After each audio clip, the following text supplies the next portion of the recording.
Jesucristo y le dice el Señor: de cierto te digo, hoy estarás conmigo en el paraíso. Y eso también lo vemos en Lucas 23, 43, ahí también ya lo vimos, esas palabras. Vimos también, estas están en Juan 19, donde el Señor le dice a Juan y le dice a María: mujer, mira a tu hijo. Bueno, más o menos esas palabras, ¿no? Y a María le dice, y a Juan le dice: he ahí tu madre. Esas fue las terceras frases que dijo el Señor. Y después vienen 3 horas más tarde, que creo que es donde nos quedamos, ¿no? Al mediodía, más o menos, vienen otras 3 horas de tinieblas. Desde el mediodía más o menos hasta las 3 de la tarde no se registran palabras. Y esto podemos ir a Lucas 23, 44, por favor. Lucas 23, 44 y 45. Dice así: cuando era como la hora sexta, hubo tinieblas sobre toda la tierra hasta la hora novena, y el sol se oscureció y el velo del templo se rasgó por la mitad. También vemos en este mismo hecho, lo vemos en Marcos 15, 33. Marcos 15, 33. Dice así: cuando vino la hora sexta, hubo tinieblas sobre toda la tierra hasta la hora novena. Entonces vemos pues toda la escena, cómo estaba todo el pueblo allí mirando lo que estaba sucediendo. Los gobernantes estaban burlándose, los que lo estaban crucificando, los que lo habían crucificado, pues burlándose, estaban en medio de 2 ladrones, estaban insultándose uno al otro. Uno de ellos ya se había arrepentido, y el Señor Jesucristo le había dado esas palabras, esa esperanza, esa seguridad, más bien dicho, de salvación para él en ese mismo día. El Señor Jesús había dicho esas primeras 3 palabras que acabamos ahorita de recapitular, y entonces más o menos al mediodía pues pasa eso. Imagínense la escena, ¿no? Cómo está ahí, y de momento oscuridad, tinieblas. Entonces vemos cómo lo relata Lucas, ¿no? Lo acabamos de leer. Dice: ya era como la hora sexta y la oscuridad cubrió toda la tierra hasta la hora novena, faltando el sol. De forma repentina la tierra se oscurece, como si fuera un eclipse total de sol. Si vemos que dice el libro de Amós 8:9, Amós 8:9, dice así: acontecerá en aquel día, dice Jehová el Señor, que haré que se ponga el sol a mediodía y cubriré de tinieblas la tierra en el día claro. Este hecho, hermanos, entonces, ese fue la cita en el Antiguo Testamento, Amós 8:9. Este hecho que se menciona de esta oscuridad, pues no es como nada más que se nubló, sino habla como de una oscuridad intensa, una oscuridad que pues le valió la pena reflejarlo, ¿no? O sea, fue un hecho relevante, o sea, no fue nada más como que se nubló y llovió, ¿no? No, o sea, fue una oscuridad intensa. cuando menos se lo esperaban. Además estaba al mediodía y más o menos duró 3 horas. Ahora, ¿qué es lo que se dice o qué es lo que los estudiosos de las escrituras han escrito acerca de esta oscuridad? ¿Qué la causó? ¿Qué tan intensa fue lo que les decía? ¿Si tuvo algún sentido? Bueno, en cuanto a lo primero de que qué la causó, pues hay muy poca información en la palabra, ¿no? Y lo demás pues son especulaciones, la verdad, ¿no? Pero algo muy, muy cierto, o sea, y es la verdad, pues es que Dios la produjo. O sea, obviamente Dios está detrás también de cualquier fenómeno natural, Él es el creador, Él es el que sustenta la creación, y sí, pues todo es creado por el Señor, Dios permite todo, ¿no? Si viene un meteorito contra la tierra, obvio Dios lo permite, Dios es el orquestador de todo. Y efectivamente, pero esto lo vamos a ver que pues no hay más que un milagro, o sea, fue un milagro. Eso es, aparte, mucho más certero que especular y decir, no, es que fue obra de Satanás, no, es que fue la naturaleza, porque miren que quién sabe qué, que vino, o sea, lo que sea, Dios fue el que la produjo. Ahora, ¿por qué medios la produjo? ¿Cómo fue? ¿A través de qué? Porque les digo, pues el Señor obviamente está detrás de cualquier fenómeno natural, por así decirlo, lo que sea, pues es obra del Señor. Pero así de forma certera, pues no hay. Puede ser, algunos dicen que una tormenta repentina, aún si hubiera durado 3 horas, no habría cubierto todo el país, o sea, dice que como que toda la tierra, ¿no? Y no hubiera sido como tan relevante para que se quedara en la memoria y lo pudieran citar, ¿no? Los evangelistas. Por lo general, hablan de una tormenta de siroco negro que proviene del desierto, sea como que lo más cercano a eso, pero esa tormenta aún así no produce una oscuridad como la que se relata, ¿no? Porque recuerden lo que les estaba yo diciendo, o sea, no fue como una que se nubló nada más, ¿no? Sino habla de una oscuridad intensa. Entonces, ¿qué es esto de lo que les digo que algunos comentan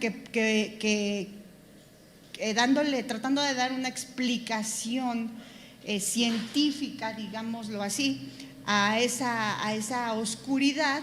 Pues hablan de eso, de como una tormenta de siroco negro.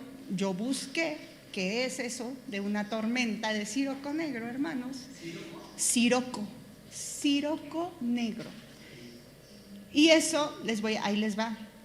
No lo anoten porque es mucho, pero nada más les los voy a leer para que esto es breviario cultural, por si escuchan. La tormenta de siroco negro se refiere a un fenómeno meteorológico que se caracteriza por lluvias intensas y prolongadas, a menudo asociadas con tormentas de gran intensidad. Este término se utiliza en varios países de la cuenca mediterránea, donde el siroco es un viento cálido y seco que puede traer lluvias de arena y tormentas. La tormenta negra se refiere a lluvias que superan los 70 milímetros por hora, lo que puede causar grandes trastornos y requerir medidas de prevención y preparación por parte de los servicios esenciales. El siroco, también llamado apeliotes o jaloque, es un viento del sudeste propio del Mediterráneo. Viene desde el Sahara y llega a velocidades de huracán en el norte de África y el sur de Europa. Entonces, les decía que ni aún, o sea, eso podría como acercarse a tratar de dar una respuesta científica de qué fue lo que lo causó, ¿no? O sea, ¿por qué? Bueno, ¿quién? Dios. Él controla todo, les decía, aún el fenómeno del niño que ya viene y que causa tormenta, todo, pues todo es controlado por el Señor, o sea, Él lo permite, pero ¿cómo? Ni aún esa tormenta repentina hubiera durado tantas horas y hubiera sido de tal intensidad, ¿no? Además ellos, pues en cierta forma ya podrían haberlo presenciado en otras ocasiones, pero esto fue algo, pues conmemorable, ¿no? Entonces Lucas pareciera proporcionar la respuesta que estábamos buscando. Él fíjense cómo dice Lucas aquí en lo que acabamos de leer. Ya era como la hora sexta y la oscuridad cubrió toda la tierra hasta la hora novena, faltando el sol. Entonces, pareciera, ¿no? Pareciera que él puede decir, pues el sol se está eclipsando. O sea, pareciera como que estaba relatando un eclipse total de sol. Algunos escritores dicen, es que fue un eclipse, ¿no? Lo que pasó, pero a ver, tampoco es así. En primer lugar, la lectura, esto pues puede tener ciertas variantes en lo que ya en las traducciones, ¿no?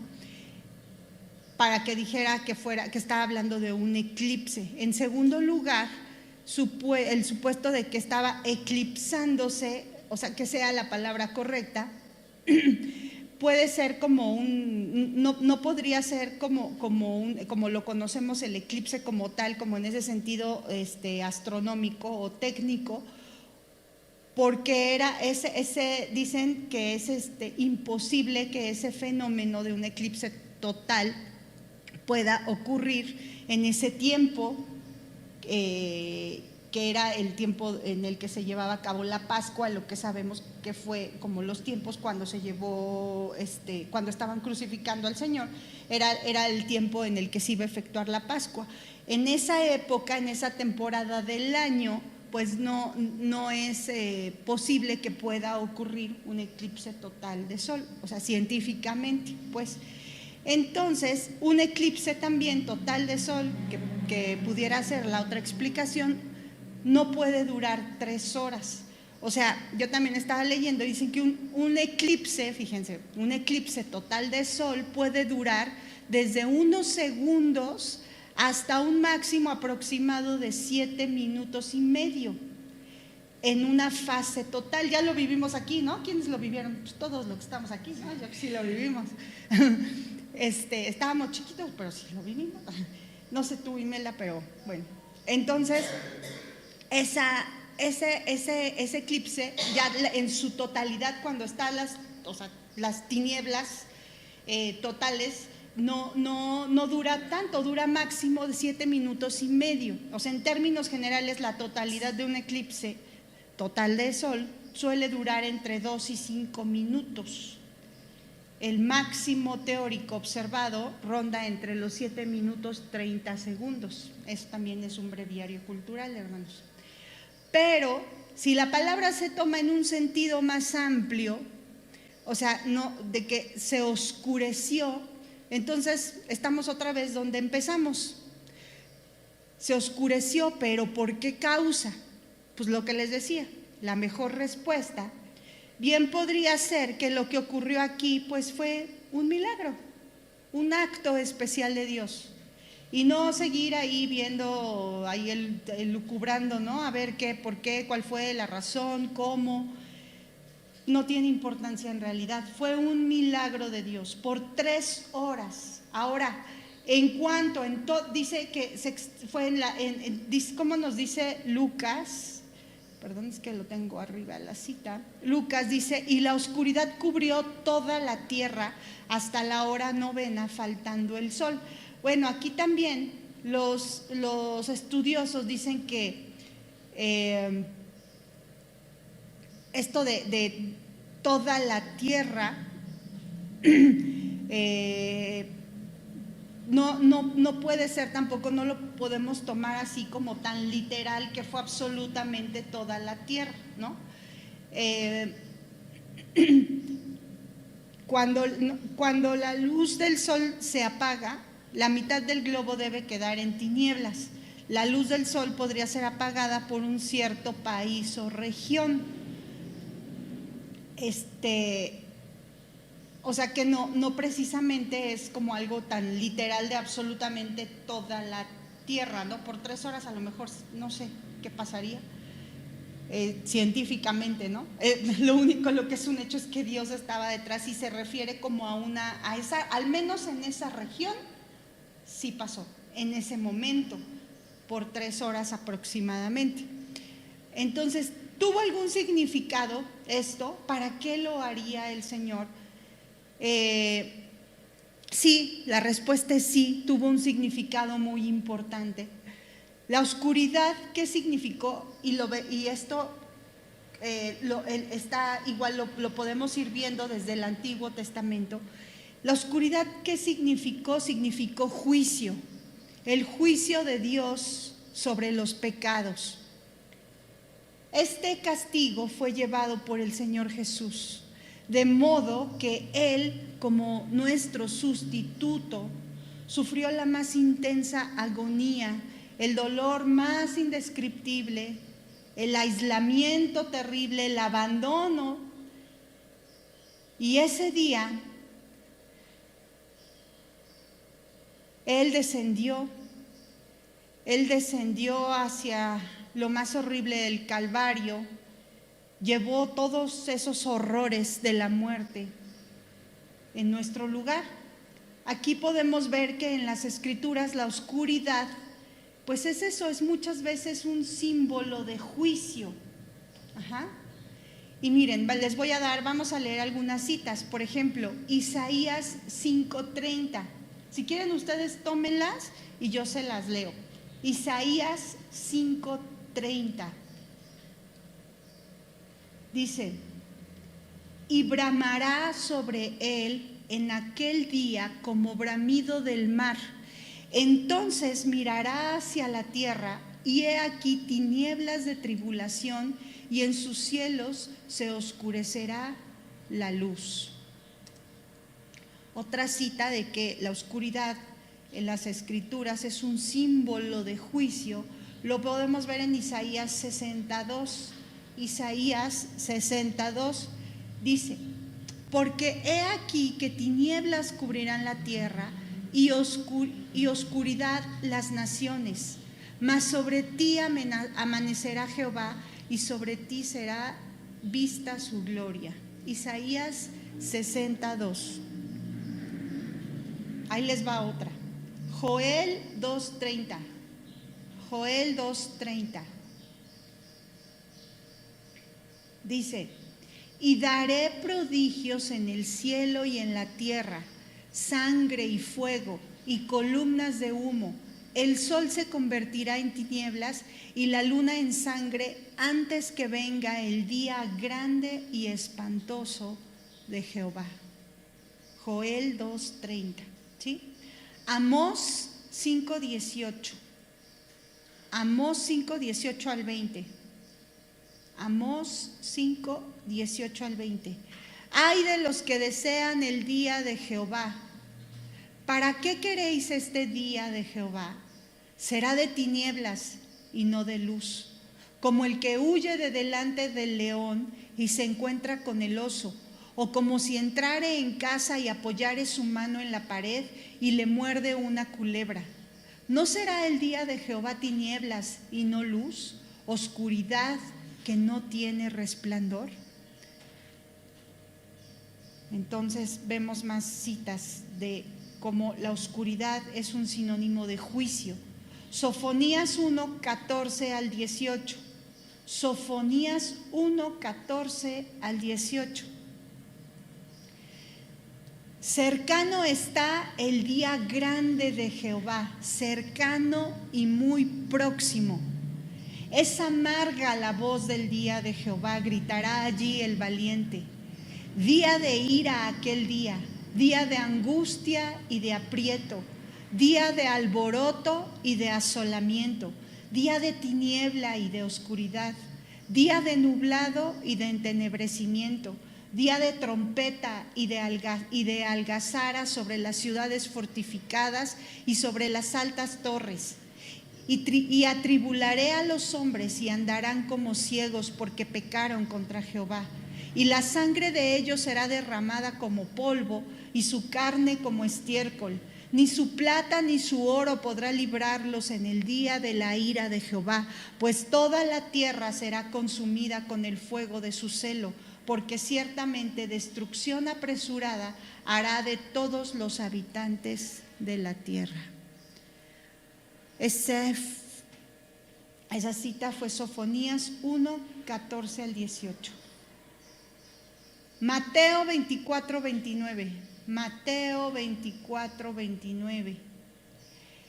E inmediatamente después de la tribulación de aquellos días, el sol se oscurecerá y la luna no dará su resplandor y las estrellas caerán del cielo y las potencias de los cielos serán conmovidas. Entonces aparecerá la señal del Hijo del Hombre en el cielo, y entonces lamentarán todas las tribus de la tierra, y verán al Hijo del Hombre viniendo sobre las nubes del cielo con poder y gran gloria. Hechos 2:20. Hechos 2:20.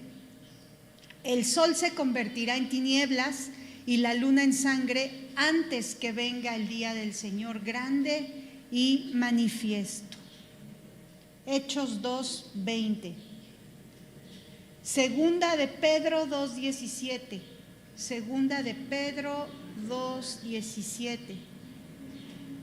Estos son fuentes sin agua y nubes empujadas por la tormenta, para los cuales la más densa oscuridad está reservada para siempre.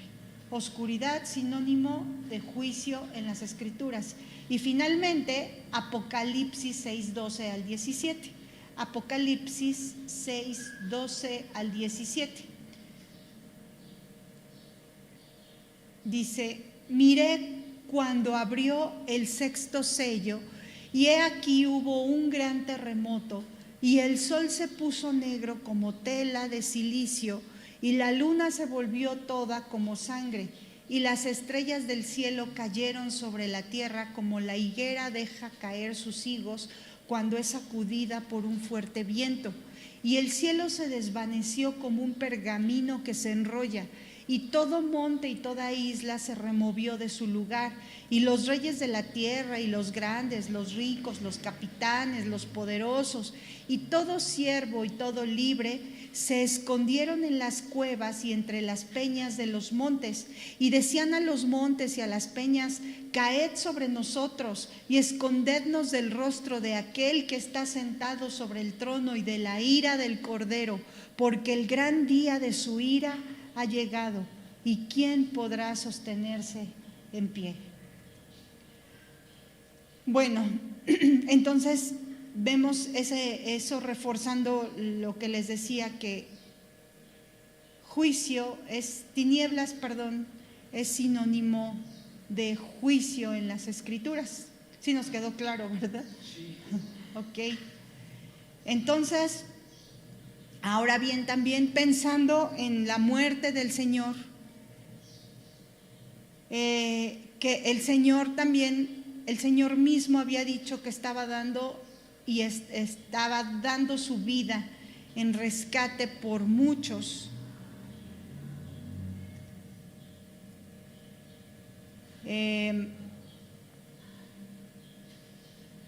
Vemos aquí entonces cómo puede ser que esa oscuridad pues vino a ser, él estaba entregando su vida, ¿no? Y él estaba dando su vida, estaba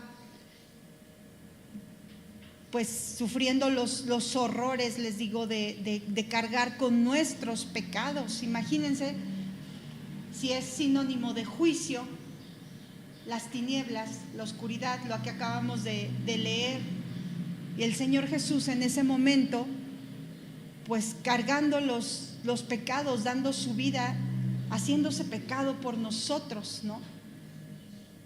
Era un símbolo pues de juicio de parte de Dios.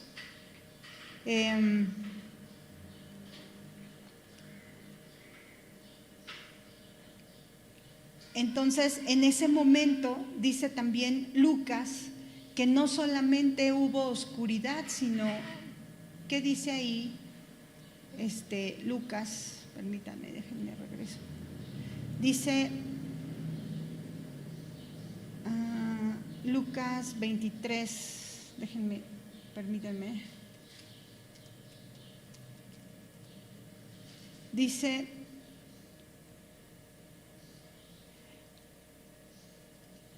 y el sol se oscureció y el velo del templo se rasgó por la mitad. Entonces son dos sucesos que pasan de forma simultánea. Todo esto, y lo vamos a ver en cuanto a la exactitud de los tiempos. Les decía que es como, algunos dicen como si fuera, o sea, como que uno lo narra Lucas como por eventos, ¿no? Como no tan de forma cronológica. O sea, está diciendo, se oscureció todo, se rasga el velo en dos, pero coincide cuando el Señor está expirando también, ¿no? Miren, y vamos a verlo esto reforzado, ahorita se los digo. Es que me subí, ahí voy. Y el velo del templo se rasgó por la mitad. Entonces, ¿esto a qué se refiere? ¿Cuál velo del templo? ¿Se refiere al velo que estaba, o sea, el velo exterior del templo, o se refiere al velo que ya, al velo interior? O sea, el exterior es el que estaba entre el santuario y el resto del templo, o el velo interior el que ya estaba en el lugar santísimo. A ver, ¿a qué velo? El del lugar santísimo. Palomita, por favor, para. Exactamente. Fíjense qué dice, basado en Hebreos 6:19, dice, Hebreos 6:19 y 20, yo se los leo. Dice, la cual tenemos como segura y firme ancla del alma y que penetra hasta dentro del velo, donde Jesús entró por nosotros como precursor, hecho sumo sacerdote para siempre según el orden de Melquisedec. Hebreos 9:3 dice, Hebreos 9:3, tras el segundo velo estaba la parte del tabernáculo llamada el lugar santísimo. Hebreos 10:20, desde el 9, Hebreos 10:20 dice, así que hermanos, teniendo libertad para entrar en el lugar santísimo por la sangre de Jesucristo, por el camino nuevo y vivo que Él nos abrió a través del velo, esto es, de su... A ver, ¿quién me dice? Carne. Entonces, Lucas lo dice como un poco, así como de forma cronológica, pero ahorita vamos a ver con los otros evangelistas. Les decía que, cómo habla de que él sí dice que están las tinieblas, se rasga el velo antes, y entonces lo dice como antes de la muerte del Señor. O sea, pero todo es como muy simultáneo, ¿no?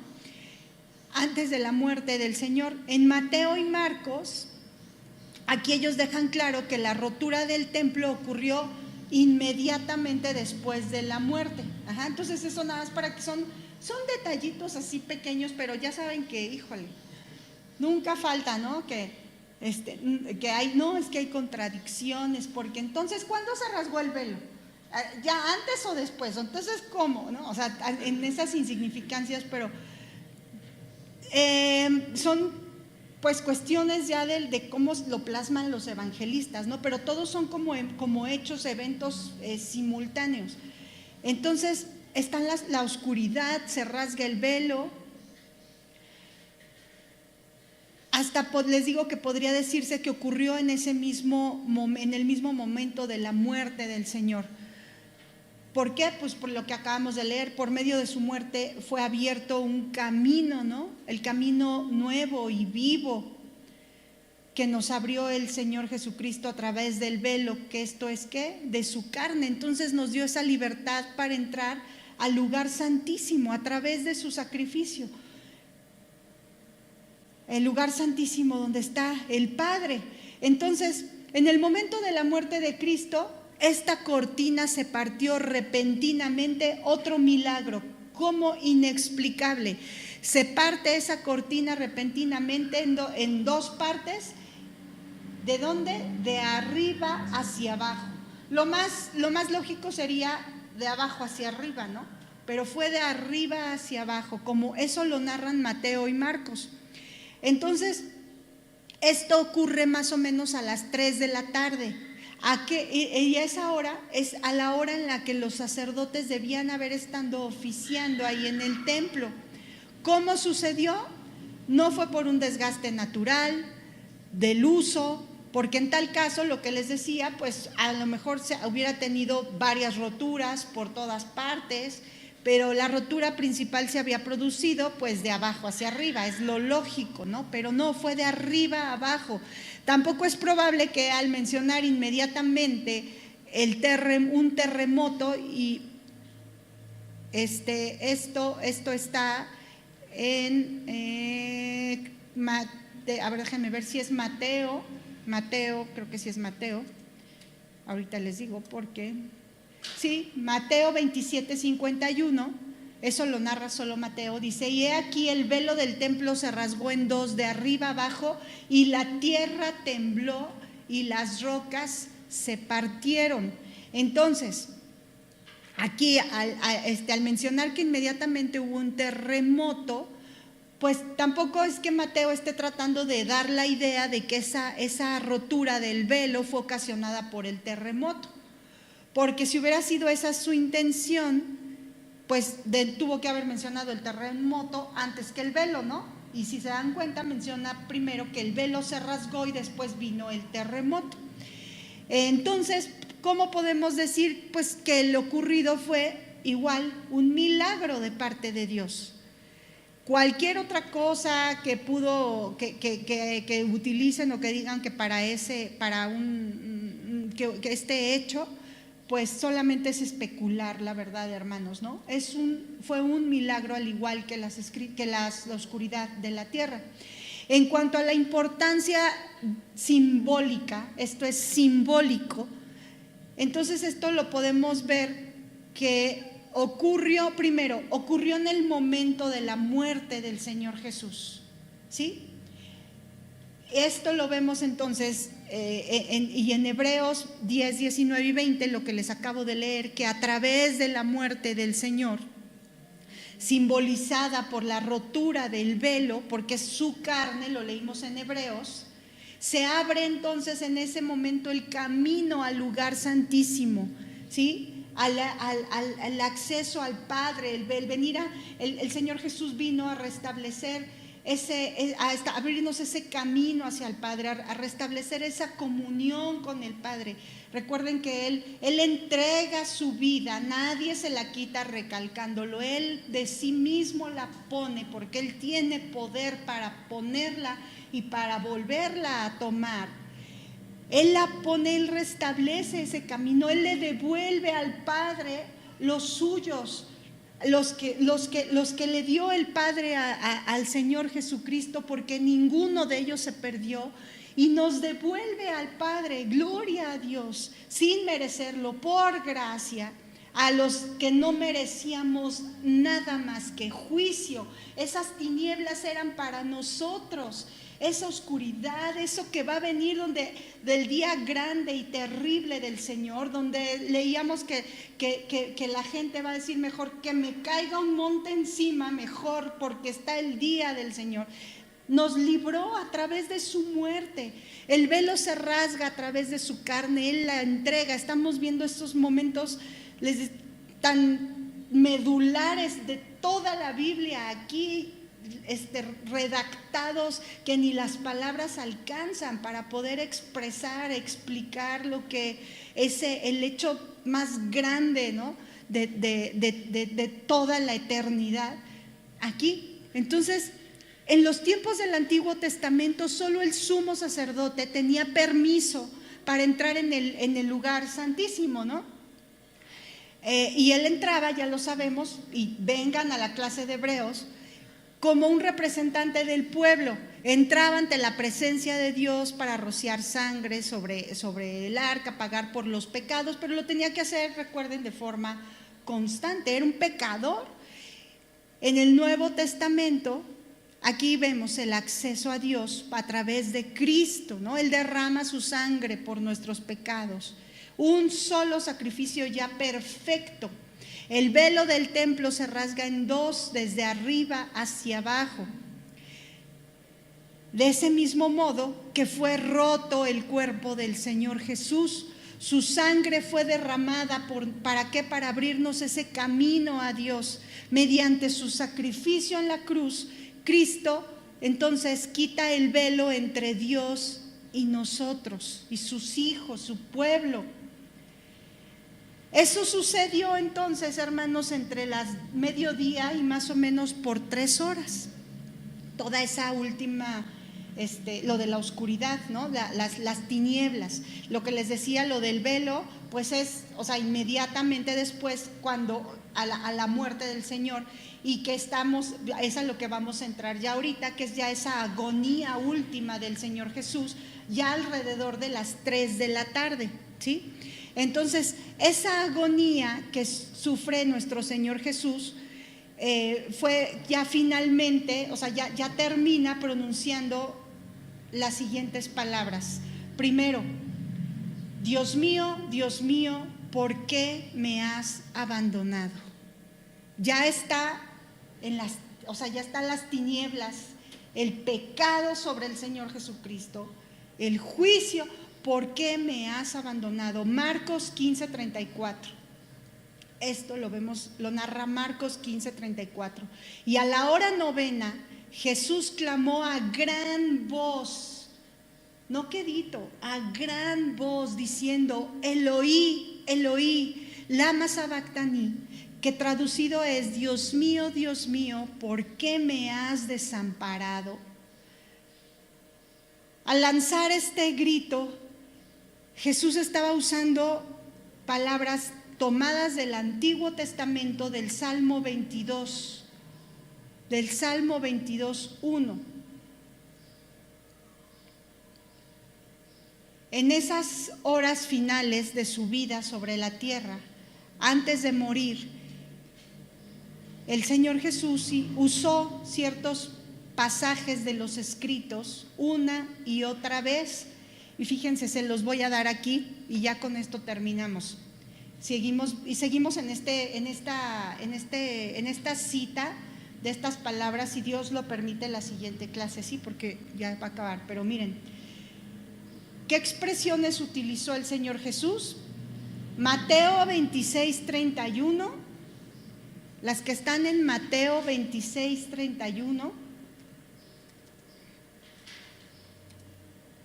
Dice: entonces Jesús les dijo: todos vosotros os escandalizaréis de mí esta noche, porque escrito está: heriré al pastor y las ovejas del rebaño serán dispersadas.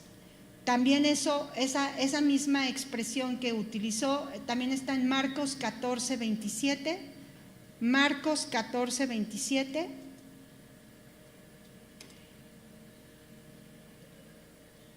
Dice: entonces Jesús les dijo: todos os escandalizaréis de mí esta noche, porque escrito está: heriré al pastor y las ovejas serán dispersadas. Y esa referencia en el Antiguo Testamento está en Zacarías 13:7. Zacarías 13:7. Otra expresión del Señor que utilizó lo vemos por ejemplo en Lucas 21:27. Lucas 21:27 dice: entonces verán al Hijo del Hombre que vendrá en una nube con poder y gran gloria. También está en Mateo 27:46. Mateo 27:46. No es cierto, la tengo mal. La de Lucas está mal, más bien es Mateo 27:46. Perdón, hermanos, Mateo 27:46.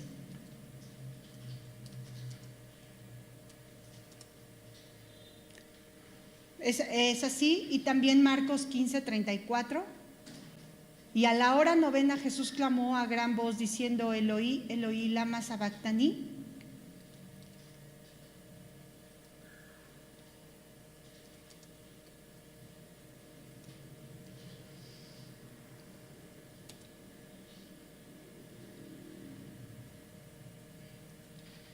Eso lo podemos ver en... Es que se me pasmó mi máquina, perdón.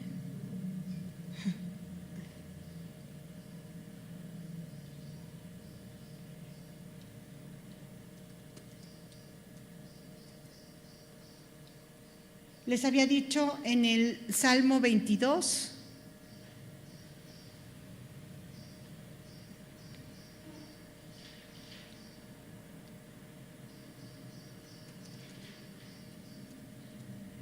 Lo podemos ver también en el Salmo 22. Ahora, Juan 19, 28.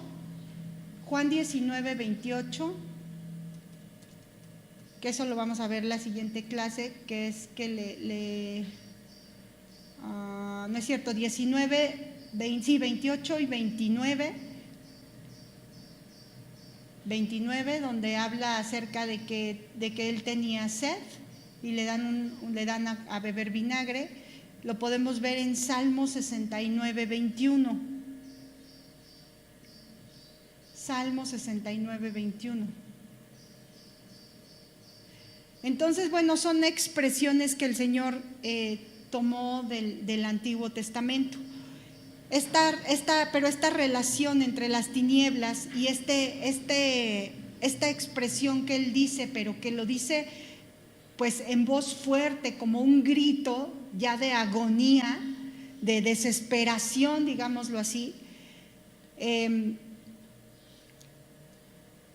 entonces esta cuarta palabra de la cruz, y también está en Mateo y en Marcos, y lo vemos entonces como un grito ya de agonía, pero después viene la respuesta del Señor hacia él, porque después él ya expira. Pero vamos a dejarlo hasta aquí, hermanos, porque todavía está muy hermoso, muy interesante, y yo creo que vale la pena no correr aquí para ver terminar de ver estas palabras. Y le voy a poner aquí, ¿no? Nada más donde nos quedamos. Recuérdenme, por favor, la siguiente clase que no terminamos de ver para retomar esta, ¿no? El Dios mío, ¿por qué me has abandonado? Esta es la cuarta frase, exacto. Y está en Marcos 15, 34. Y la vamos a retomar mejor, si Dios lo permite, la siguiente clase. Mi Dios, te damos gracias, Señor, por esto que estamos estudiando. Por favor, te ruego que la obra de tu Espíritu siga en nuestro corazón, Señor, hablándonos al respecto de quizás muy poco lo que podemos estudiar y entender, Señor, de estos últimos momentos tuyos aquí en la cruz. Pero sin duda es tu Espíritu Santo, Señor, el que hará la obra en nuestro corazón para que tengamos ese entendimiento, Dios, y que sobre todo pase de que lo entendamos en nuestra mente a que se haga carne en nuestro corazón, Dios, y nos lleve a la adoración hacia ti, Señor, a esa adoración con nuestra vida, Señor, con todo nuestro ser, hacia ti, nuestro Señor, nuestro Dios, nuestro Salvador. Gracias, Padre, gracias, infinitas gracias, mi Dios, por siempre, mi Señor. Amén. Bueno, hermanos, que Dios les bendiga. Nos vemos, si lo permite, la siguiente semana. Gracias.